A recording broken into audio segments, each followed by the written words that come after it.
3 tahun di bawah kepemimpinan Ganjar Pranowo, Provinsi Jawa Tengah mencapai berbagai prestasi. Mulai dari penghargaan khusus yang diberikan oleh Komisi Pemberantasan Korupsi saat Jawa Tengah berhasil menjadi provinsi dengan laporan kasus gratifikasi terbanyak. Pengembangan sistem inovasi daerah yang membuahkan penghargaan Budi Pura Kencana dari Kementerian Riset Teknologi dan Pendidikan Tinggi. Hingga pengembangan ekonomi warga lewat UKM yang membuat Jawa Tengah mendapatkan bintang jasa utama bidang pembangunan koperasi dan UMKM. Semua tercapai berkat kerjasama pemerintah dan semua badan lainnya.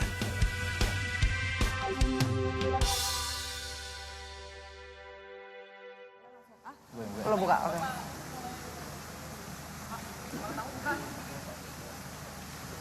Apa nih? Wedan? Nah, ini sudah hadir bersama kita pagi hari ini Gubernur Jawa Tengah Bapak Ganjar Pranowo. Selamat pagi Bapak. Ya, selamat pagi. Ini tumben nih Pak, biasanya kalau weekend sepedaan nih kayaknya nih. Hari ini lagi nggak sepedaan? Hari ini pakai baju PGRI karena kita mau merayakan Hari Guru yang harusnya kemarin, tapi saya minta maaf sama teman-teman guru kemarin nggak bisa dan teman-teman berkompromi. Pak, ditunda hari Sabtu katanya. Oke. Nanti kita akan upacara, tapi biasanya upacara di depan kantor gubernur, tapi saya minta ganti dong, masa upacara kantor gubernur. Jadi di mana Pak? Ke tempat SD yang jarang dikunjungi orang dan SD-nya jelek. Tapi biasanya kalau Pak Ganjar lagi sepedahan gitu sambil mengunjungi masyarakat, biasanya apa sih Pak yang disampaikan masyarakat tuh? Oh, macam-macam. Saya pernah masuk satu SD ya, nggak ada yang tahu, nggak ada yang kenal, masih dibersihin. Tahu-tahu saya masuk ke toiletnya, terus kemudian masuk ke ruang kelasnya. Setelah itu baru ada satu guru yang datang, yang lihat saya agak heran-heran gitu, terus ini Pak Ganjar ya katanya gitu. Kayak nggak percaya mungkin ya Pak ya? Terus kemudian geger semuanya orang, oh baku gitu. Saya bisa melihat kebersihan lingkungannya. Waktu itu kan lagi musim demam berdarah ya, pemberantasan sarang nyamuk. Akhirnya anak-anak SD kumpul, kita bersih-bersih. Saya mampir ke kantor Polsek, ke kantor Koramil, berbicara dengan mereka. Kadang-kadang juga ke puskesmas. Ya sekaligus bisa lihat kondisi lah yang ada di masyarakat. Seperti apa kenyataannya ya. Oke, tapi kalau Pak Ganjar sendiri ini kan melihat misalnya sekarang nih banyak kejadian-kejadian yang berhubungan dengan agama begitu. Nah, dengar-dengar Jawa Tengah nih punya simbol tersendiri, Pak. Apa tuh?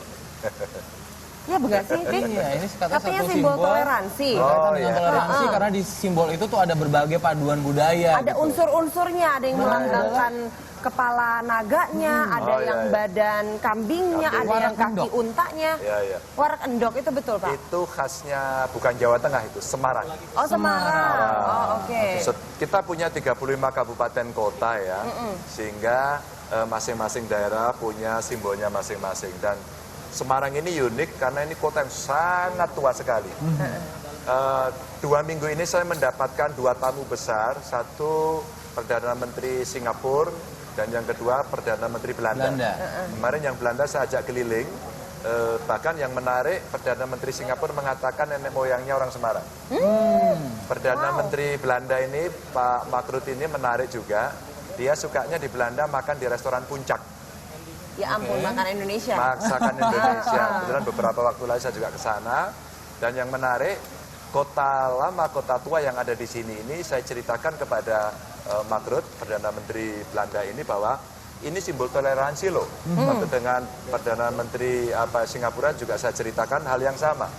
Dan kemudian kita cerita, di sini ada perpaduan, karena ini lama sekali, tua sekali, maka ada Jawanya, ada Arabnya, ada Cinanya. Ada akulturasi budaya berarti. Betul, gitu. maka di situ, Pak, warak endok itu sebenarnya akulturasi dari budaya itu. Ada naganya, ada kambingnya begitu ya. Dan ini sebenarnya simbol-simbol yang sangat tua sekali bagaimana kita toleran. Saya Bhinneka Tunggal Ika itu di masing-masing daerah oke. Ada lagi loh Mas, di Rembang. Di Rembang Mbak. Di Rembang itu batiknya, batik Lasem itu sangat khas. Karena di sana juga sama, akulturasinya itu Jawa, Cina, Arab. Oh berarti tergambar dari motif-motifnya begitu Pak? Sangat. Di Pekalongan juga. Dan kalau Anda hari ini sempat punya waktu nanti berkeliling ke Sampokong, di Sampokong itu ada Laksamana Cheng Ho. Ya. Laksamana Cheng Ho ini Muslim. Dan dulu dia melakukan pelayaran, dan kemudian di situ Di kuilnya ini, di belakangnya itu ada pohon gede sekali, akarnya itu gede banget dan bentuknya rantai. Rantai kapal. Dan di belakangnya itu ada tempat yang dipakai untuk sholat.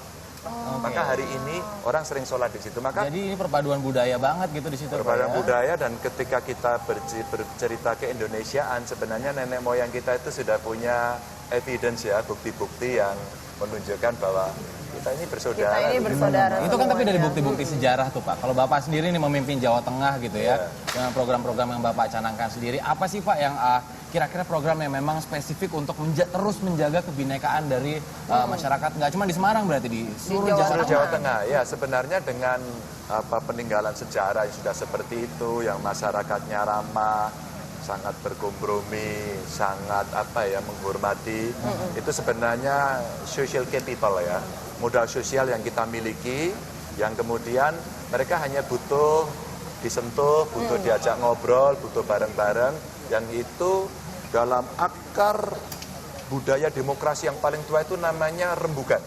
Rembukan. Mereka oke. berembuk. Musyawarah. Maka ada rembuk desa. Musyawarah. Musyawarah. Maka setiap rembuk desa itu sebenarnya bagian dari demokrasi dan mereka menyampaikan pendapat. Bahkan ketika kita bicara pilihan legislatif, pilihan kepala daerah, pilihan presiden yang langsung kan baru sekarang. Iya, iya. Dulu pilihan kepala desa juga langsung. Oke. Maka kawan-kawan kades ini sebenarnya sudah punya sejarah ini. Sebenarnya kita membiasakan itu aja.